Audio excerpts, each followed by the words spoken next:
Hello dear student, good afternoon. Welcome to Inspire Academy Balaghat. I am मांगनी लहंगडाले. बच्चों हम लोग पढ़ रहे हैं क्या ग्लैंड्स के बारे में पढ़ रहे हैं, जिसमें हमने देखा था 2 ग्लैंड्स के बारे में हमको पढ़ना था.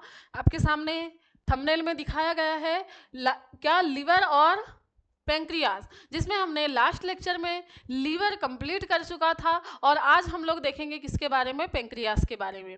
ठीक है, आई होप कि आपने लीवर जो है वो कंप्लीटली देख लिया होगा और आपको सारी चीज़ें समझ में आई होंगी. ठीक है बेटा, आपको जब तक आप उसको 1 से 2 बार आप पढ़ेंगे नहीं तब तक आपको समझ में नहीं आएगा. उसको रिवाइज करते हुए चलना है, बाकायदा नोट्स बनाते हुए चलना है, जिससे क्या हो आपको वो चीज़ें आपके पास रहे नोट्स के रूप में और आप उसको क्या करें, रिवाइज करते रहे, जिससे आपको उसका बहुत फ़ायदा मिलने वाला है.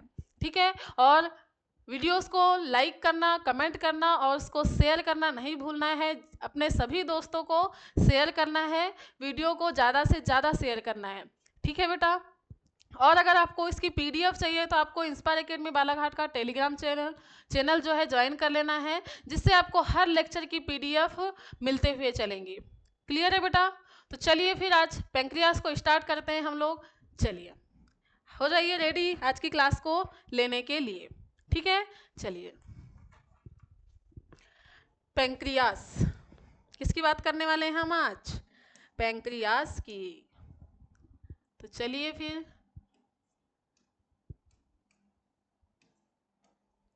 पेंक्रियास या इसे ही कहा जाता है क्या, अग्नाशय. क्या कहा जाता है बेटा? अग्नाशय. अग्नाशय या पेंक्रियास क्या है? अग्नाशय या पेंक्रियास के बारे में आज हम लोग पढ़ने वाले हैं. चलिए अग्नाशय की बात करते हैं हम. बेटा अग्नाशय की बात करें या पेंक्रियास की बात करें तो ये क्या है? यह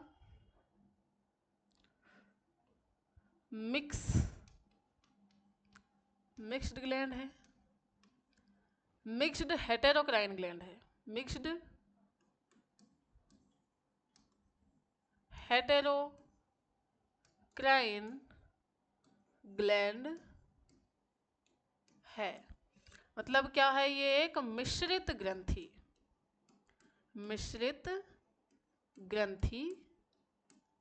है. कैसी है? मिश्रित ग्रंथि है. मिश्रित ग्रंथि का मतलब है कि ऐसी ग्रंथि, इसका मतलब क्या हुआ? ऐसी ग्रंथि जो हार्मोन एंड जूस दोनों का सिक्रेशन करती है. दोनों का सिक्रेशन करती है. ठीक है, ऐसी ग्लैंड जो दोनों का सिक्रेशन करती है, जो हार्मोन का भी और जूस का भी सिक्रेशन करती है, वो क्या कहलाती है? मिक्स्ड ग्लैंड कहलाती है. इस मिक्स्ड ग्लैंड में बेटा क्या क्या, एंडोक्राइन पार्ट भी होता है और एक्सोक्राइन भी. एक्सोक्राइन और एंडोक्राइन पार्ट भी होता है. ठीक है, इसलिए इसको बोला गया है क्या? हेटेरोक्राइन ग्लैंड. ठीक है, एक्सोक्राइन पार्ट जो होता है 98 से 99% भाग किसका होता है? किसका होता है? एक्सोक्राइन होता है. और 1 से 2% पार्ट जो है वो किसका होता है? एंडोक्राइन का होता है. एक्सोक्राइन पार्ट जो है वो जूस का सिक्रेशन करता है. क्या करेगा? जूस का सिक्रेशन. और ये क्या करेगा? एंडोक्राइन पार्ट हार्मोन का सिक्रेशन करता है. हार्मोन का सिक्रेशन करता है. ठीक है, तो आपको पेंक्रियास के बारे में क्या क्या चीज़ याद रखनी है कि एक कैसी है? मिक्स्ड ग्लैंड है, हेटेरोक्राइन ग्लैंड है. इसमें हार्मोन और जूस दोनों का सिक्रेशन होता है. इसके अलग अलग पार्ट होते हैं, हार्मोन सिक्रेशन करने के लिए और क्या, जूस सिक्रेशन करने के लिए. जो पार्ट हार्मोन का सिक्रेशन करता है उसको बोला जाता है एंडोक्राइन पार्ट, और जो जूस का सिक्रेशन करता है उसको बोला जाता है एक्सोक्राइन पार्ट. पेंक्रियास का 98 to 99% भाग जो होता है वो एक्सोक्राइन होता है. कुछ 1 से 2% पार्ट जो है वो एंडोक्राइन का होता है। ठीक है, तो ये कुछ खास बातें थी आपको याद रखने के लिए। अब बात कर लेते हैं हम, हाँ, और एक चीज याद रखना है इसमें, नोट करने के नोट ही कर लो, इसमें एक और चीज याद रखना है, एंडोक्राइन पार्ट जो है, एंडोक्राइन पार्ट जो है वो क्या है, लैंगरहैंस की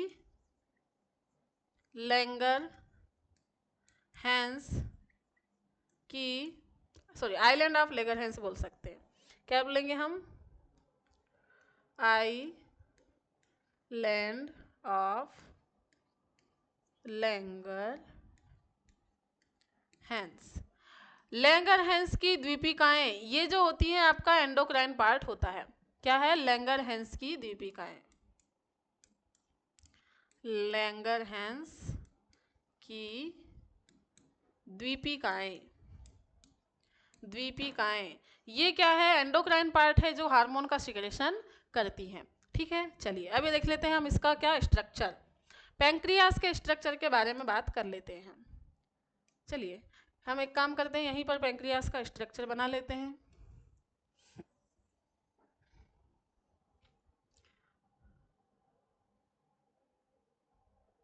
चलिए पैंक्रियास का स्ट्रक्चर बना लेते हैं हम यहीं पर।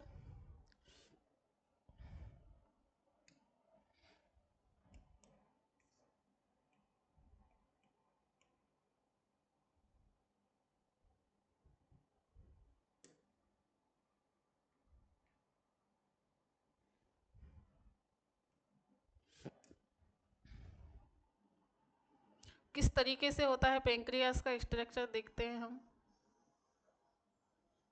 एक पत्ती के आकार की संरचना होती है बेटा किसकी, पैंक्रियास की। किसके जैसी, एक पत्ती के आकार की संरचना होती है पैंक्रियास की, जैसे एक लीफ होती है, जैसे एक पत्ती होती है, उस टाइप की संरचना होती है पैंक्रियास की। तो आप याद रख सकते हो कि पैंक्रियास का स्ट्रक्चर कैसा होता है, लीफ लाइक स्ट्रक्चर होता है। कैसा होता है, लीफ लाइक स्ट्रक्चर होता है। या आप देख पा रहे हैं कि लीफ जैसे होता है, तो इसीलिए हम क्या कर लिए, इसका कलर भी लगभग वैसा ही ले लिए, लीफ के जैसे। ठीक है, चलिए लीफ के जैसे क्या है, इसका कलर है।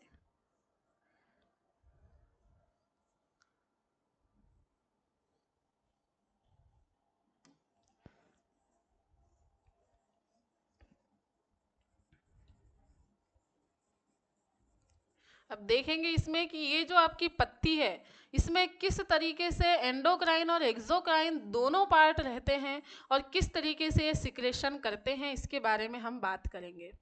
ठीक है, इसी के बारे में हम बात करने वाले हैं। इससे पहले आप क्या कर लें, लीवर का जो कार्बोहाइड्रेट मेटाबॉलिज्म वाला पार्ट था एक बार रिवाइज कर ले बेटा, क्योंकि वो जो पार्ट है आपका ये पैंक्रियास से रिलेटेड होता है। क्या, कार्बोहाइड्रेट मेटाबॉलिज्म में जो आपकी प्रोसेस है, जो रिएक्शंस थी, वो आपकी पैंक्रियास से रिलेटेड है। तो आपको उसको एक बार रिवाइज कर लेना है इससे पहले कि हम लोग पैंक्रियास स्टार्ट करें। ठीक है, जल्दी से सभी बच्चे रिवाइज कर लेंगे, इसको जल्दी से रिवाइज कर लेना है बेटा। चलिए ये है आपका क्या, पैंक्रियास। क्या, पैंक्रियास।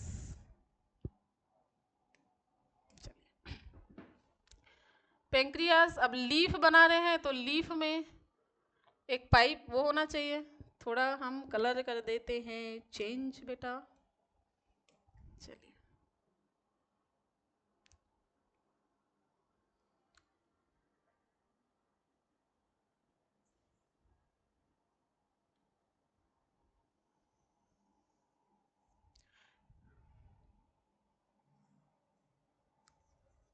तो ये आपका कुछ इस तरीके का क्या है, ये पत्ती के समान स्ट्रक्चर है, इसको बोला जाता है एम्पुला।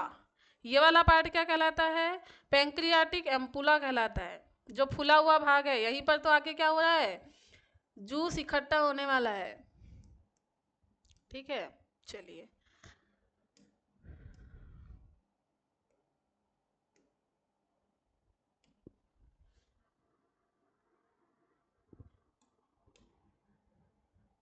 ठीक है, चलिए कुछ इस तरीके का स्ट्रक्चर है। अब इसमें क्या करना है आपको, इसमें क्या करना है बच्चा, इसमें आएगा का आपका एक्सोक्राइन और एंडोक्राइन पार्ट। तो चलिए बना लेते हैं। सबसे पहले एक्सोक्राइन पार्ट बनाएंगे हम।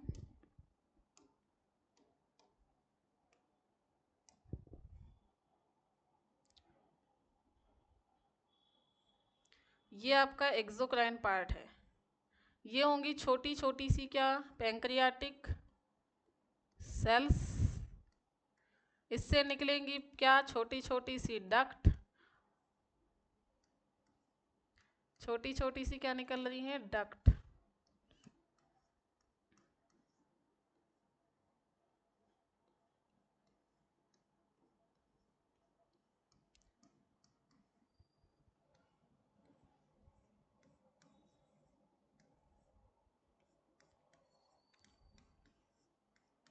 और ये जो प्रत्येक आपको ग्लैंड दिख रही है, ये प्रत्येक ग्लैंड क्या करती है बेटा, अपने अपने अंदर पैंक्रियाटिक जूस का फॉर्मेशन करती है।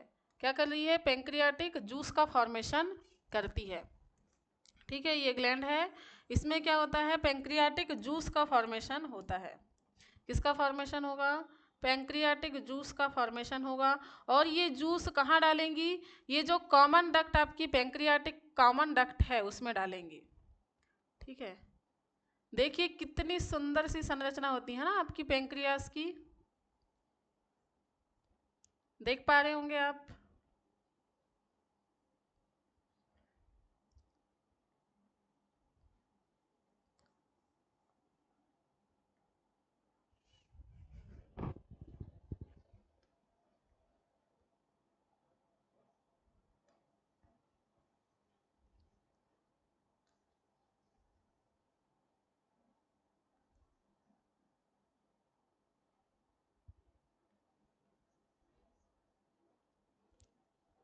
इनके अंदर बनने वाला है आपका पैंक्रियाटिक जूस।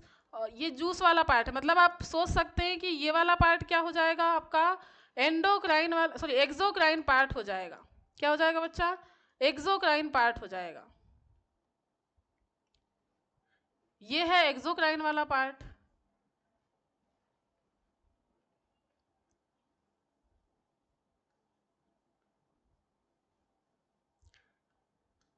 और एक्सोक्राइन और एंडोक्राइन में डिफरेंस हमने जब टिश्यू पढ़ा था तब देख लिया था। तो एक बार अगर आपने नहीं देखा है टिश्यू, तो आप वहां जाकर देखेंगे कि एक्सोक्राइन और एंडोक्राइन पार्ट क्या होता है। ठीक है, चलिए, तो ये है आपका क्या, एंडोक्राइन वाला, एक्सोक्राइन वाला पार्ट। अब बना लेते हैं हम इसी का क्या, एंडोक्राइन पार्ट। क्या बना रहे हैं हम, एंडोक्राइन पार्ट बना लेते हैं। तो कुछ इस तरीके से होंगी आपकी लैंगरहैंस की द्वीपिकाएं।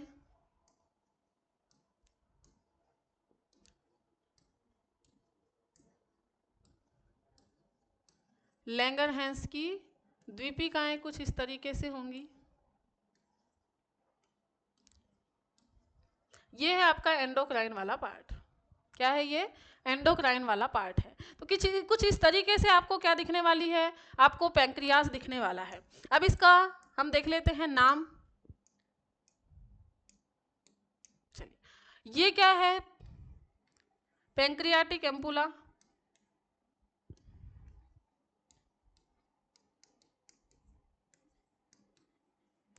एम्पुला जिसमें क्या होने वाला है, क्या होने वाला है देखेंगे हम। ये क्या है आपका, एक्सोक्राइन ग्लैंड है। क्या है, exocrine glands of pancreas.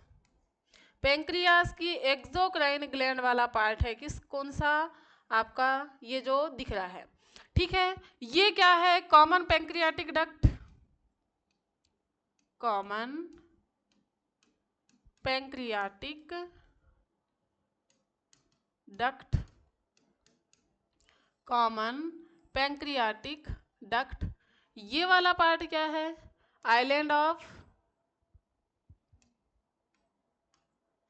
Island of Langerhans. Island of Langerhans मतलब एंडोक्राइन पार्ट है। ये क्या है, एंडोक्राइन पार्ट। ठीक है, चलिए, और ये क्या हो गया, एम्पुला हो गया है। ठीक है, ये क्या है, exocrine duct, exocrine duct, exocrine duct है जो। अब देखिए, ये कुछ इस तरीके से, इसके नाम याद रखना है। इसके बाद में आपको याद रखना है क्या? इसके बाद में आपको क्या याद रखना है? इसके बाद में याद रखना है क्या? हाँ, एक चीज और याद रखना है, ये जो पार्ट जो एक्सोक्राइन पार्ट वाला, एक्सोक्राइन ग्लैंड वाला पार्ट है, इसको बोला जाता है क्या? इसको बोला जाता है क्या? एकाइनी। क्या बोला जाता है? एकाइनी। ये हर पार्ट क्या कहलाता है? एकाइनी कहलाता है। अब देखेंगे इसको हम, क्या देखना है इसमें।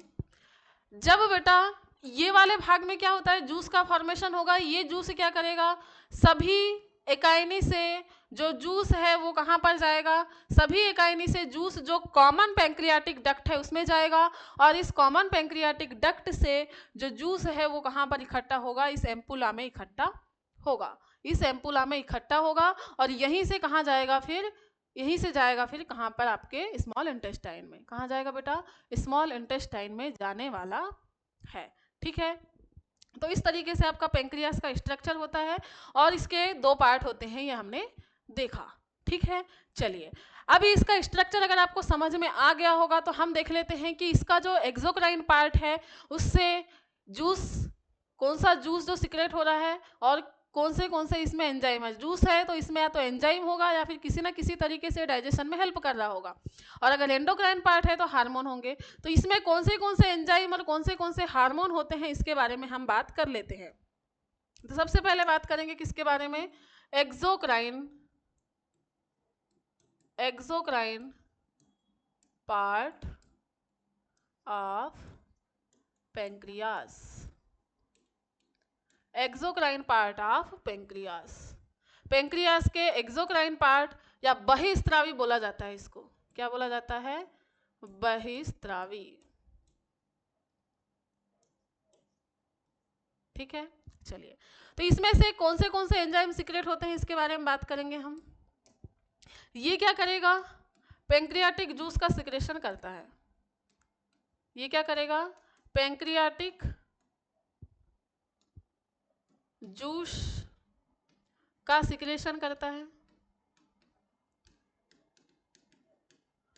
पेंक्रियाटिक जूस का सिक्रेशन करता है, और इस पेंक्रियाटिक जूस में, पेंक्रियाटिक जूस, इसमें क्या क्या चीजें होती हैं इसके बात कर लेते हैं। कौन से एंजाइम होते हैं पेंक्रियाटिक जूस में। ठीक है, सबसे पहले तो पेंक्रियाटिक अगर जूस है तो वाटर तो होगा ही होगा, अगर जूस है तो वाटर तो होगा ही होगा।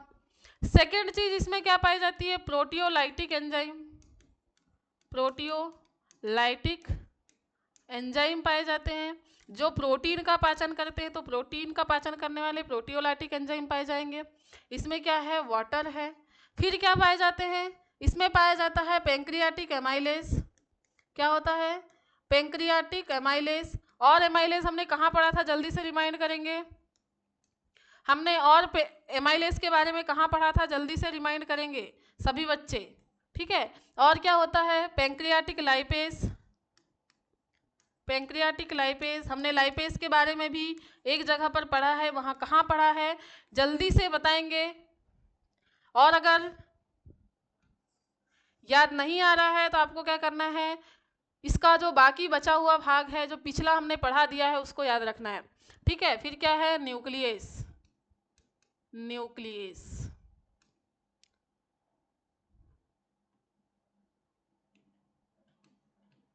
न्यूक्लियस। ठीक है, तो क्या क्या चीजें हैं आपके पास में? आपके पास जो पेंक्रियाटिक जूस होगा बेटा उसमें क्या होगा? Water, proteolytic enzyme, pancreatic amylase, फिर पेंक्रियाटिक लाइपेज, और क्या हो जाएगा? और हो जाएगा न्यूक्लियस।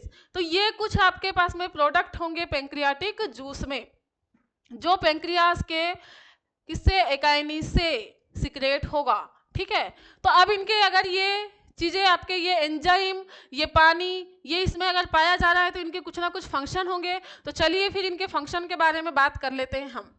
ठीक है, इनके फंक्शन के बारे में बात कर लेते हैं। सबसे पहले हम बात करेंगे किसकी? प्रोटियोलाइटिक एंजाइम की। किसकी बात करेंगे? प्रोटियोलाइटिक एंजाइम की। प्रोटियोलाइटिक एंजाइम, प्रोटियोलाइटिक एंजाइम की बात करें तो ये क्या करते हैं? ये प्रोटीन का पाचन करते हैं। क्या करेंगे बेटा? ये करेंगे प्रोटीन का पाचन। प्रोटियोलाइटिक एंजाइम प्रोटीन का पाचन करते हैं। अब ये प्रोटियोलाइटिक एंजाइम है कौन से? तो प्रोटियोलाइटिक एंजाइम में कौन से हैं? सबसे पहला है ट्रिप्सिनोजन। क्या है? ट्रिप्सिनोजन। इससे पहले हमने पढ़ा था क्या? कौन सा एंजाइम पढ़ा था? जल्दी से बताएंगे। पेप्सिनोजन। ठीक है, ट्रिप्सिनोजन। क्या है? ट्रिप्सिनोजन। फिर है क्या? काइमो ट्रिप्सिनोजन। काइमोट्रिप्सिनोजन। थर्ड एंजाइम है क्या? थर्ड एंजाइम का नाम है प्रोकार्बोक्सी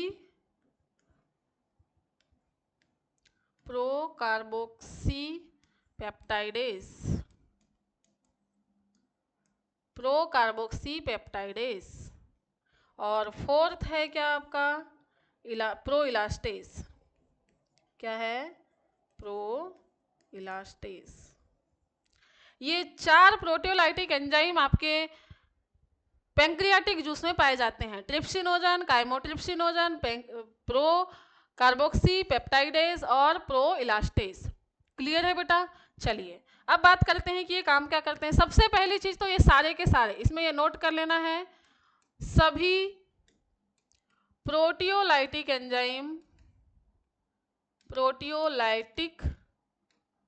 एंजाइम इनएक्टिव होते हैं। कैसे होते हैं? इनएक्टिव होते हैं। ये जब भी सिक्रेट होंगे बेटा, ये जब भी सिक्रेट होंगे और ये कहाँ जाएंगे? स्मॉल इंटेस्टाइन में जाएंगे। तो स्मॉल इंटेस्टाइन में जाने से पहले ये कैसे होते हैं? इनएक्टिव होते हैं। मतलब किसी भी प्रकार से कोई भी रिएक्शन करने के लिए कैपेबल ये नहीं होते हैं। तो फिर आप बोलोगे मैम ये कैसे कैपेबल होंगे, इनको क्या करना पड़ेगा? तो आपने देखा होगा कि जब हमने पेप्सिनोजन को जो इनएक्टिव फॉर्म में था, इसको जब पेप्सिन में चेंज किया था, तो आपको आमाशय में वो कौन मदद कर रहा था वहां पर उसको एक्टिव करने के लिए? Hydrochloric acid. लेकिन यहाँ तो हाइड्रोक्लोरिक एसिड नहीं है, क्योंकि आपकी जो स्मॉल इंटेस्टाइन है उन्होंने तो साफ मना कर दिया है, मेरे को एसिड होना ही नहीं है, मेरे को एसिड होना ही नहीं। तो फिर क्या होगा बताओ? अब जो खाना है वो क्या कर ले? तो क्या करेगा फिर? अब यहाँ पर बेटा जो आपकी स्मॉल इंटेस्टाइन होती है, स्मॉल इंटेस्टाइन से एक पदार्थ सिक्रेट होता है जो है क्या? जिसका नाम क्या है? एक सेकेंड, चलिए इस पदार्थ का नाम देखते हैं हम। ट्रिप्सिनोजन। ट्रिप्सिनोजन के बारे में लिखते हैं, यह स्मॉल इंटेस्टाइन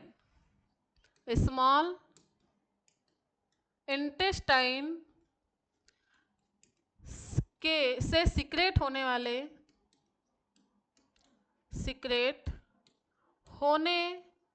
वाले क्या? एंटेरोकाइनेस होने वाले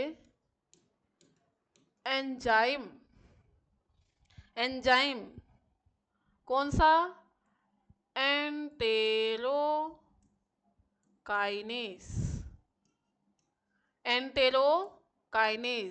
कौन सा एंजाइम सिक्रेट हो रहा है? स्मॉल इंटेस्टाइन से सिक्रेट होने वाले एंजाइम एंटेरोकाइनेस द्वारा एक्टिव होता है। क्या होता है? एक्टिव होता है और बाकी सभी इनएक्टिव एंजाइम को एक्टिव करता है। तो सबसे पहले क्या हुआ? सबसे पहले जो ट्रिप्सिनोजन प्रोटियोलाइटिक एंजाइम था वो क्या हुआ बेटा? स्मॉल इंटेस्टाइन से एक एंजाइम सिक्रेट हुआ जिसका नाम था एंटेरोकाइनेस। ये एंजाइम ट्रिप्सिनोजन को सबसे पहले क्या करेगा? ट्रिप्सिन में परिवर्तित करेगा। तो चलिए फिर रिएक्शन लिख लेते हैं हम। रिएक्शन क्या है आपकी? रिएक्शन है ट्रिप्सिनोजन, ट्रिप्सिनोजन किसमें चेंज हो जाएगा? ट्रिप्सिन में, जो कैसा है? एक्टिव है। कैसा है? एक्टिव है। और ये किसकी हेल्प से हुआ? ये किसकी हेल्प से हुआ? ये हुआ एंटेरोकाइनेज, एंटेरोकाइनेज एंजाइम की हेल्प से। एंटेरोकाइनेज एंजाइम ने क्या किया बच्चा? एंटेरोकाइनेज एंजाइम ने इनएक्टिव ट्रिप्सिनोजन को एक्टिव ट्रिप्सिनोजन में कन्वर्ट कर दिया। अब ये जो ट्रिप्सिन बना है ये बाकी सभी एंजाइम को क्या करेगा? एक्टिव करेगा। तो चलिए फिर इसको एक्टिव करवा लेते हैं हम। क्या करवा लेते हैं? एक्टिव। चलिए, तो सबसे पहले हम देखते हैं किसको? काइमेट्रिप्सिनोजन। काइमोट्रिप्सिनोजन।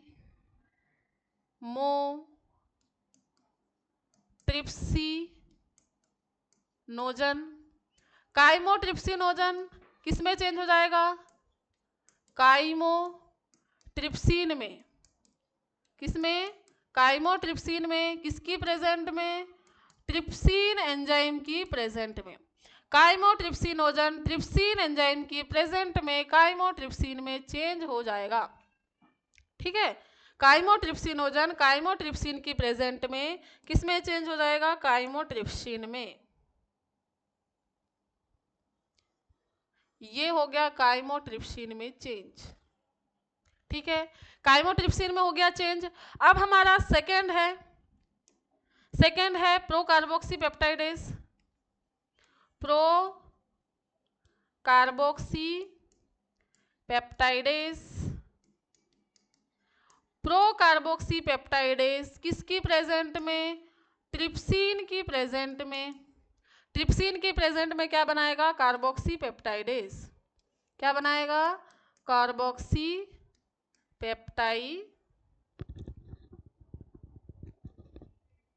पेप्टाइडेज।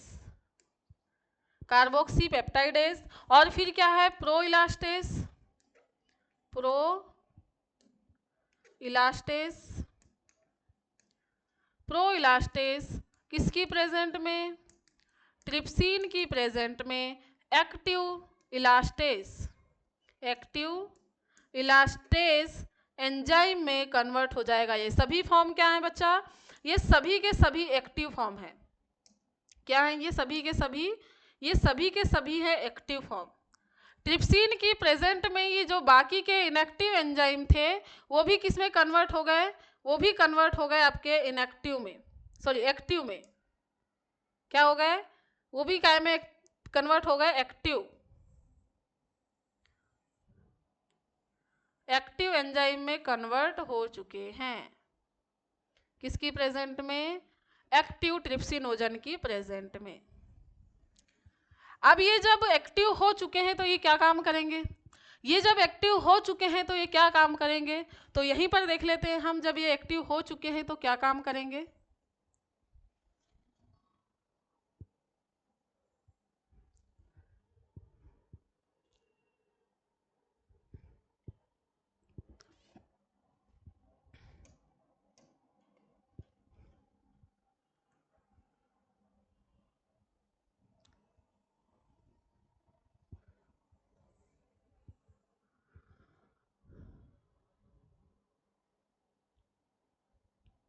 ठीक है, चलिए, तो प्रोटियोलाइटिक एंजाइम है ये, मतलब प्रोटीन का पाचन करेंगे। प्रोटियोलाइटिक एंजाइम है मतलब किसका पाचन करेंगे बच्चा?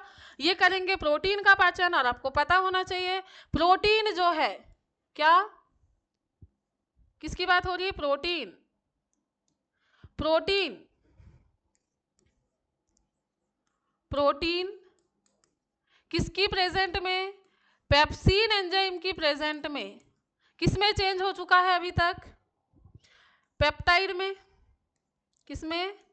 पेप्टाइड या पेप्टोन, इसमें कन्वर्ट हो चुका था। कहां पर? स्टमक में। किसमें? स्टमक में। अब इसी के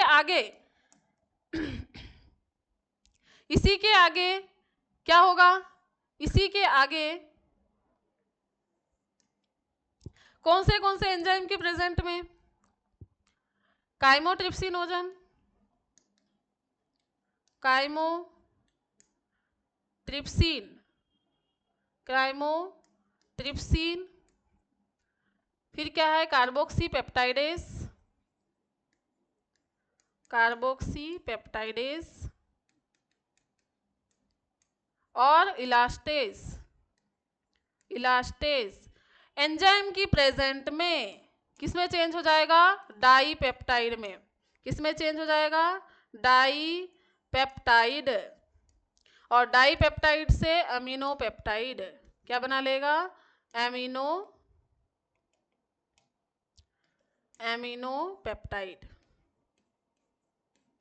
ठीक है, तो इतना टूट गया है कौन, प्रोटीन। तो प्रोटीन के जो टूटने की प्रोसेस है ये यहां तक कंप्लीट हो चुकी है। ठीक है, ये जितने भी एंजाइम थे आपके पैंक्रियास से सिक्रेट होने वाले, जितने भी एंजाइम थे किससे, पैंक्रियास से सिक्रेट होने वाले बेटा, तो ये पैंक्रियास से सिक्रेट होने वाले एंजाइम सिर्फ और सिर्फ किसको, जो पेप्टाइड था या पेप्टोन था उसको डाईपेप्टाइड या अमीनो पेप्टाइड में तोड़ने का काम करते हैं इतने सारे एंजाइम। ठीक है, इतने सारे एंजाइम डाईपेप्टाइड को या सॉरी डाईपेप्टाइड में प्रोटीन को तोड़ने का काम करते हैं डाईपेप्टाइड तक। ठीक है, चलिए, तो ये था हमारा क्या, प्रोटियोलाइटिक एंजाइम। क्लियर हुआ होगा कि जो प्रोटीन है वो कैसे टूटा है। अगर आप इसका स्क्रीनशॉट लेना चाहते हैं तो ले सकते हैं, वैसे इसकी पीडीएफ आपको टेलीग्राम पर जरूर मिल जाएगी, लेकिन अगर स्क्रीनशॉट लेना चाहो तो जरूर ले सकते हो। तो जल्दी से क्या करें, आप इसका स्क्रीनशॉट ले लें।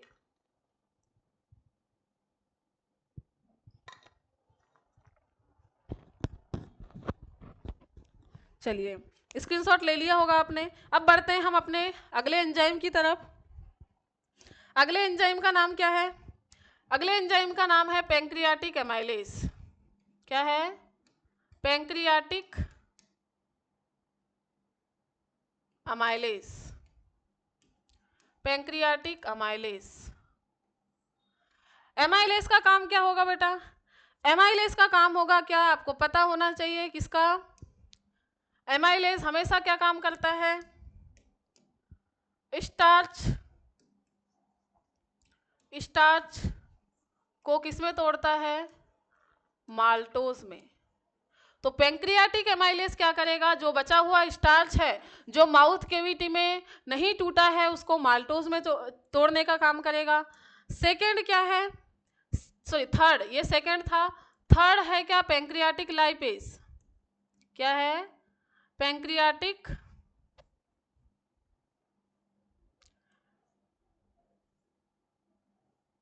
Pancreatic lipase. पैंक्रियाटिक लाइपेज क्या काम करेगा, लाइपेज का काम क्या है, लाइपेज का काम है वसा का डाइजेशन करना। किसका, वसा का डाइजेशन करना। ठीक है, तो ये क्या काम करेगा, जो लिपिड है, लिपिड को किसमें चेंज कर देगा, डाई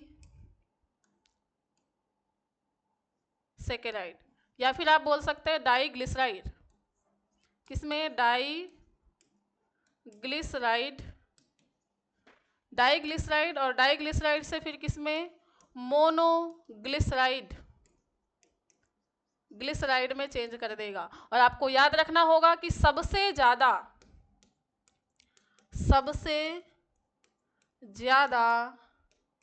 लिपिड का पाचन, लिपिड का पाचन पैंक्रियाटिक लाइपेज से होता है, पैंक्रियाटिक लाइपेज से होता है। ये आपको याद रखना होगा। इससे पहले हमने जब गैस्ट्रिक लाइपेज के बारे में पढ़ा था तो गैस्ट्रिक लाइपेज बेटा बहुत ही कम ज़्यादा से ज़्यादा 4 से 5% लाइपेज का ही क्या कर सकता है, वो ब्रेक डाउन कर सकता है, उसका डाइजेशन कर सकता है। लेकिन बाकी की जो फैट होती है वो बहुत ही ज़्यादा कॉम्प्लेक्स फॉर्म में होती है। तो सबसे पहले उसका इमल्सिफिकेशन करना होगा, उसके बाद उसका डाइजेशन होता है। तो सबसे ज़्यादा लाइपेज का डाइजेशन होगा पैंक्रियाटिक लाइपेज के द्वारा। ठीक है, पैंक्रियाटिक लाइपेज के बाद में क्या है आपका, न्यूक्लियस। क्या है next, fourth, nucleus. Nucleus enzyme, एज शब्द कहीं पर भी आ गया तो आपको क्या याद रखना है कि वो एंजाइम है। एज शब्द आ गया मतलब क्या है, एंजाइम है। ठीक है, तो न्यूक्लियस क्या काम करता है, डीएनए को न्यूक्लियोटाइड, डीएनए और आरएनए दोनों, डीएनए हो चाहे आरएनए हो, डीएनए चाहे आरएनए को न्यूक्लियोटाइड और क्या, न्यूक्लियोटाइड प्लस क्या हो जाएगा, बेस, न्यूक्लियोटाइड में चेंज करने का काम करता है। सॉरी, इनको क्या करेगा, न्यूक्लियोटाइड में चेंज करने का काम करेगा कौन, आपका डीएनए आरएनए न्यूक्लियस। कौन सा, न्यूक्लियस एंजाइम डीएनए और आरएनए को न्यूक्लियोटाइड में चेंज करने का काम करेगा और न्यूक्लियोटाइड के आगे ये तोड़ेगा जब बनेगा आपका जो डीएनए का बेस होता है वो। ठीक है, तो सबसे पहले क्या हुआ, जो डीएनए आरएनए है वो पेंक्रियाटिक जूस में उपस्थित न्यूक्लियस एंजाइम के द्वारा न्यूक्लियोटाइड में टूटता है। यहाँ तक का डाइजेशन पेंक्रियाटिक जूस से होता है, क्योंकि लीवर से तो कोई डाइजेशन हो नहीं रहा था। जब लीवर का काम खत्म हो जाता है, लीवर जब नेचर कैसा कर लेता है, बेसिक कर लेता है, उसके बाद में ये जो एंजाइम है ये फंक्शन करेंगे अपना, और यहाँ तक का डाइजेशन पेंक्रियाटिक जूस के द्वारा स्मॉल इंटेस्टाइन में ही होगा। ठीक है, पेंक्रियाटिक जूस के द्वारा स्मॉल इंटेस्टाइन में ही ये जो डाइजेशन की प्रोसेस पढ़ रहे हैं ये होने वाली है। जितना भी आप पढ़ रहे हैं यहाँ तक डाइजेशन होगा किसके द्वारा, पेंक्रियाटिक जूस में उपस्थित एंजाइम के द्वारा। इसके बाद जो डाइजेशन की प्रोसेस होगी, जहां तक भी हमने डाइजेशन किया है, इसके बाद जब डाइजेशन की प्रोसेस होगी तो स्मॉल इंटेस्टाइन में प्रेजेंट एंजाइम के द्वारा होगी। क्लियर है, तो यहां तक हमारा एंजाइम वाला पार्ट मतलब एक्सोक्राइन वाला पार्ट होता है कंप्लीट। अब हम बात करते हैं किसकी, एंडोक्राइन पार्ट ऑफ पेंक्रियास। किसकी बात कर रहे हैं, एंडोक्राइन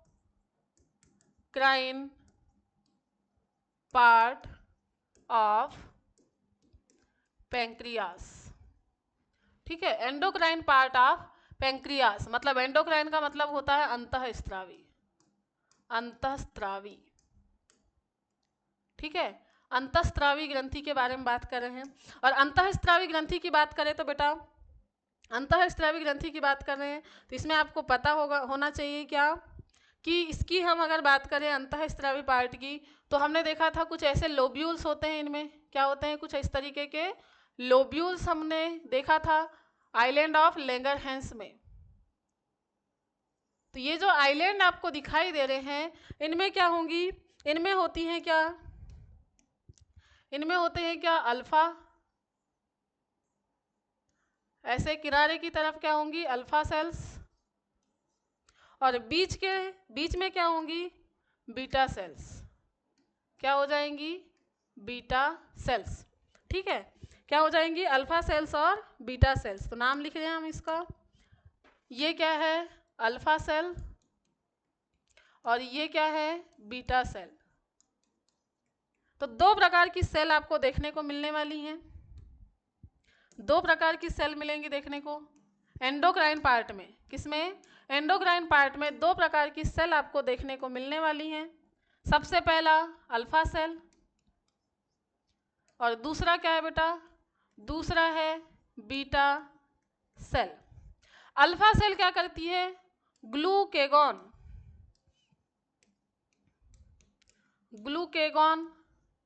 हार्मोन का सिक्रेशन करती है।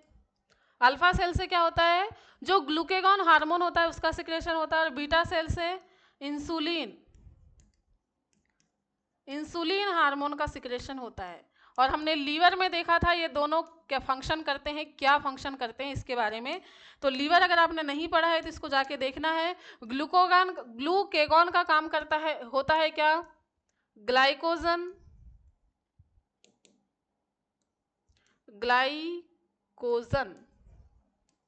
का ग्लूकोज में परिवर्तन, ग्लाइकोजन का ग्लूकोज में परिवर्तन, और इंसुलिन क्या करता है ग्लूकोज को ग्लाइकोजन में परिवर्तन करता है। और इस प्रोसेस का नाम क्या है आपको कमेंट बॉक्स में कमेंट करके बताना है। ग्लूकेगॉन जो ग्लाइकोजन को ग्लूकोज में चेंज करता है, इस प्रोसेस का नाम क्या है, और ग्लाइकोजन सॉरी ग्लूकोज जब ग्लाइकोजन में चेंज होता है, इस प्रोसेस का नाम क्या है? इसको हमने लीवर में पढ़ा है, तो याद करना है, देखना है और कमेंट बॉक्स में कमेंट करना है आपको कि इसका नाम क्या है। ठीक है, क्लियर है बच्चा? क्या इतनी बातें क्लियर हुई आप लोगों को? क्या इतनी बातें क्लियर हैं? अगर इतनी बातें क्लियर हैं तो हमारा जो पेंक्रियाज वाला टॉपिक था वो होता है कैसा? खत्म। ठीक है, तो पेंक्रियाज अगर खत्म हो चुका है तो हम अब बात कर लेते हैं लिवर और पेंक्रियाज का डक्ट सिस्टम।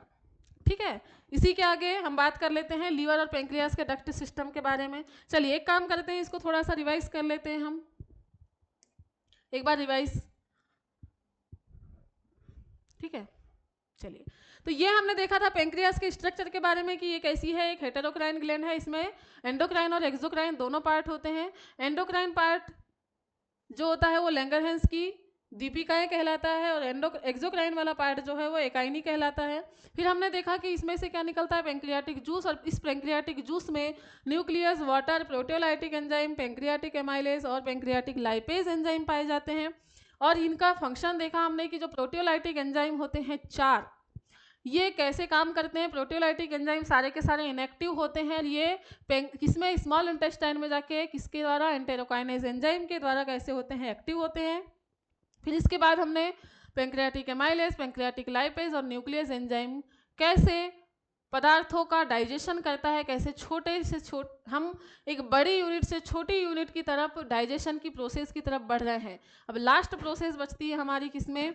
स्मॉल इंटेस्टाइन में। तो सबसे पहले हम बात करते हैं क्या? Duct system of liver and pancreas. किसकी बात कर रहे हैं? The duct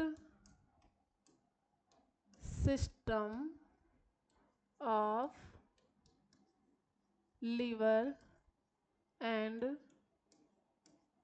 pancreas. The duct system of liver and pancreas. Liver और पेंक्रियास के नलिकाओं के तंत्र के बारे में बात कर रहे हैं कि कौन से नलिकाएं पाई जाती हैं, कैसे ये जूस को स्मॉल इंटेस्टाइन तक लेके जाते हैं। ठीक है, तो चलिए, कुछ इस तरीके से होगी आपकी क्या? स्टमक से निकला, स्टमक से निकला और ये जाएगा कहाँ पर? स्मॉल इंटेस्टाइन में। ठीक है, फूड कहाँ, जो भी आपका जूस है वो कहाँ जाने वाला है? स्मॉल इंटेस्टाइन में जाने वाला है। ठीक, चलो, कुछ इस तरीके से नली हम बना देते हैं स्मॉल इंटेस्टाइन की, ऐसी। ये ऊपर वाला पार्ट क्या है? स्टमक वाला पार्ट है। ऊपर क्या है? ये स्टमक वाला पार्ट हो गया।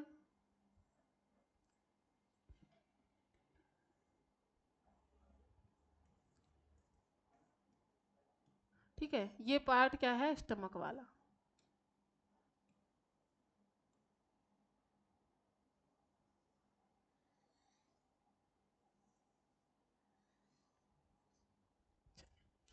अब इस स्टमक वाले पार्ट से यहां पर तो क्या होता है? यहां पर क्या होता है?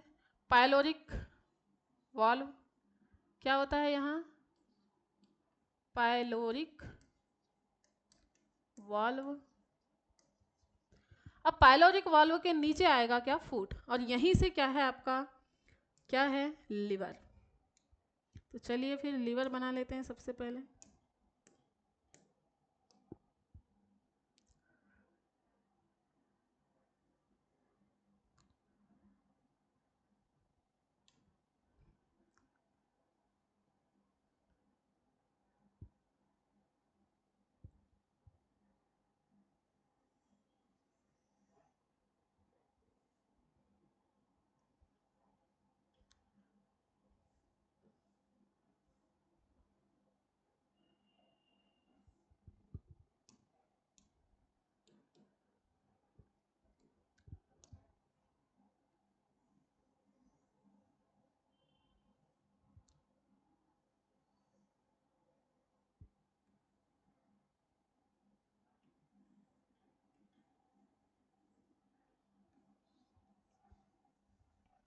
ये देख रहे हैं हम डक्ट सिस्टम के बारे में।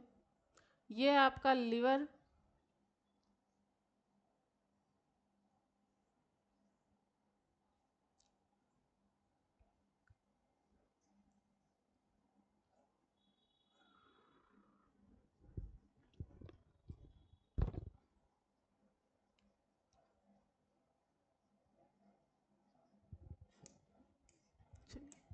लीवर का स्ट्रक्चर है आपके सामने।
ठीक है, चलिए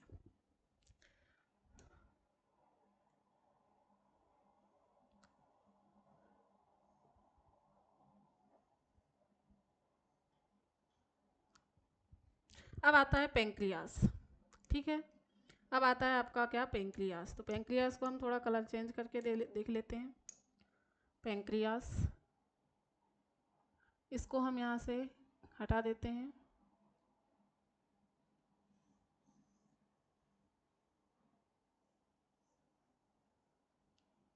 तो कुछ इस तरीके से आपका क्या होता है, पेंक्रियास।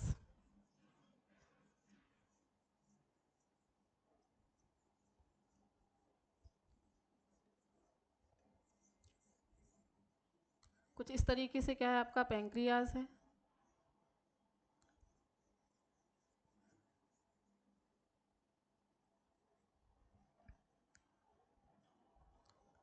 पेंक्रियास, और इसी पेंक्रियास से क्या निकलने वाली है, एक डक्ट।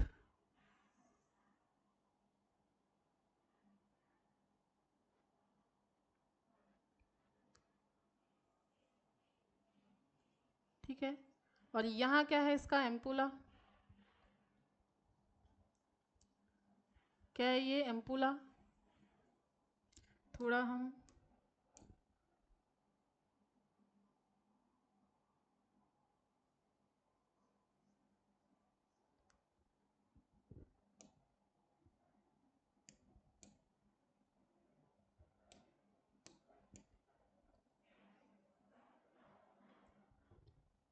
ठीक है, चलिए ये है एम्पुला वाला पार्ट। ठीक है, चलिए इससे निकलेंगी एक्सोक्राइन पार्ट।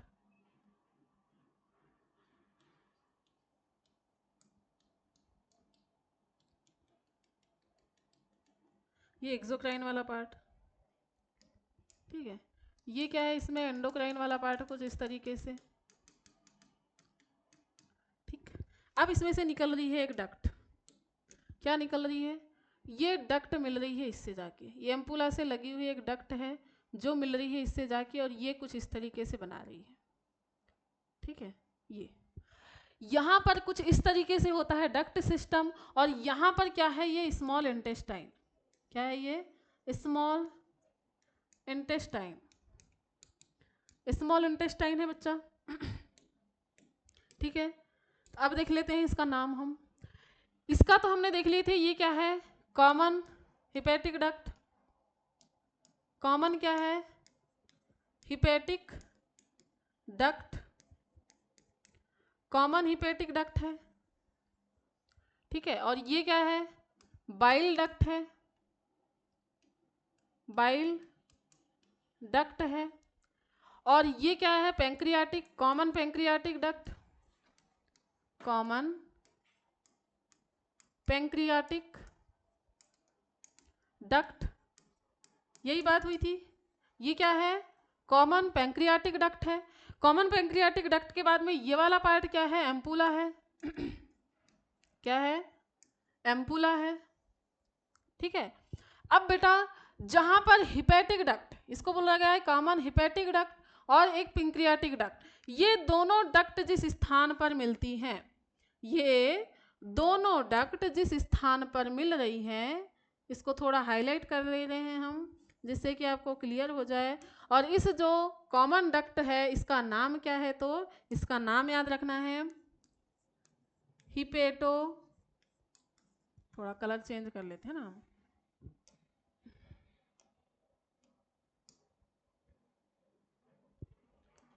क्या हो जाएगा, हिपेटो पैंक्रियाटिक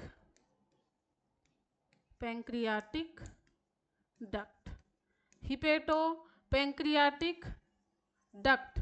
ये जो हिपेटो पैंक्रियाटिक डक्ट है, ये आपका क्या डक्ट सिस्टम है आपके किसका, पैंक्रियास और लीवर का, दोनों के दोनों पहले मिलते हैं बेटा, एक कॉमन डक्ट बनाते हैं जिसका नाम है हिपेटो पैंक्रियाटिक डक्ट, और दोनों मिलकर अपने अपने प्रोडक्ट को कहाँ डालते हैं, स्मॉल इंटेस्टाइन में डालते हैं। ये वाला पार्ट का कौन सा है, ये स्मॉल इंटेस्टाइन, और स्मॉल इंटेस्टाइन के भी कौन से पार्ट में, डिओडेनम वाले पार्ट में, किसमें, डिओडेनम, क्योंकि डिओडेनम में ही क्या होने वाला है, डाइजेशन, इसके आगे डाइजेशन की प्रोसेस नहीं होती है।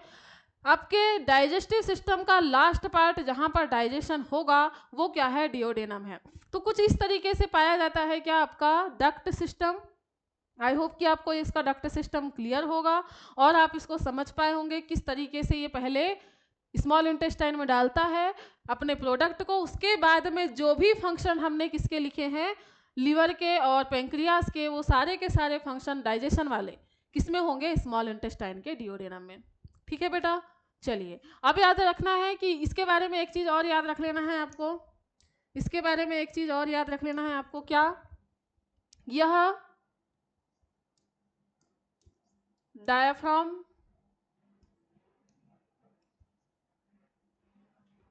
हिंदी में लिख दे रहे हैं हम, यह डायाफ्राम के नीचे उदर गुहा में पाया जाता है, किसमें, उदर गुहा में पाया जाता है, लीवर। ठीक है, लीवर कहाँ पाया जाता है, डायफ्राम के नीचे उदर गुहा में। डायफ्राम एक ऐसा पार्ट है जो आपकी बॉडी कैविटी को, शारीरिक गुहा को दो भागों में बांटता है। ऊपर वाला भाग कहलाता है जिसको बोलते हैं हम वक्ष गुहा, और नीचे वाला भाग कहलाता है उदर गुहा। थोरेसिक कैविटी, एब्डोमिनल कैविटी, यहाँ से ऊपर वाला भाग थोरेसिक कैविटी, नीचे वाला भाग एब्डोमिनल कैविटी। क्लियर हुआ, इतना क्लियर है बेटा।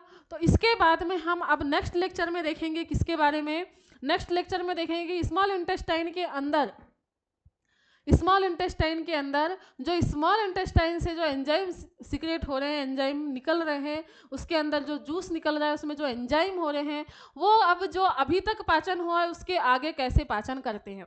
अब आपको एक चीज याद रखना होगा क्या, कि अभी तक हमने कार्बोहाइड्रेट को, कार्बोहाइड्रेट कहाँ तक टूटा है, कार्बोहाइड्रेट को तोड़े हमने माल्टोस तक, ठीक है। लिपिड टूटा है कहाँ तक, डाइसैकेराइड तक। और प्रोटीन टूटा है एमिनो पेप्टाइड तक, ठीक है, या डाइपेप्टाइड तक। और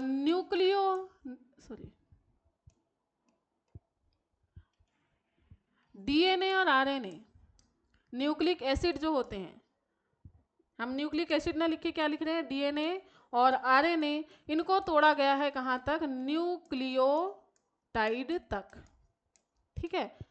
यहां तक का पाचन कंप्लीट हो चुका है, ठीक है। यहां तक हमने क्या कर लिया है, मटेरियल को, जो भी प्रोडक्ट था हमारा जिनका डाइजेशन करना था, उनका यहां तक के पाचन हो चुका है। अभी तक हमने जितना पढ़ा है वहां तक, ठीक है। पेंक्रियास के एंजाइम के द्वारा भी जो डाइजेशन होना था यहाँ तक कंप्लीट हो चुका है। इसके आगे जो डाइजेशन होगा वो स्मॉल इंटेस्टाइन से निकलने वाले एंजाइम के द्वारा होने वाला है, और इसको हम पढ़ने वाले हैं नेक्स्ट लेक्चर में। अभी तक हमने जो ग्लैंड्स पढ़ा है बेटा, मोस्ट इंपॉर्टेंट टॉपिक है। आपको इसको क्या करना है, ज़्यादा से ज़्यादा रिवाइज करना है, और बेटा क्या करना है, शेयर जरूर करना है ना। क्या करना है, शेयर करना है, ज़्यादा से ज़्यादा शेयर करना है, और ज़्यादा से ज़्यादा लाइक कमेंट करना है। ठीक है, चलिए इसका पीडीएफ आपको कहाँ मिलेगा, टेलीग्राम पे मिल जाएगा। अगर आप क्या करना चाहते हैं, आप टेस्ट देना चाहते हैं, या फिर आप इसका ऑनलाइन कोर्स परचेस करना चाहते हैं जिसमें आपको क्या मिलेगी, फिजिक्स सब्जेक्ट भी मिलेगा उसी में, तो आपको क्या करना है, इंस्पायर एकेडमी बालाघाट के जो ऐप है उसको प्ले स्टोर से डाउनलोड कर लेना है, और वहाँ से आप क्या कर सकते हैं, कोर्स परचेस कर सकते हैं। ठीक है, चलिए मिलते हैं हम लोग नेक्स्ट लेक्चर में स्मॉल इंटेस्टाइन में डाइजेशन के साथ में। Bye bye, take care, have a nice day, thank you.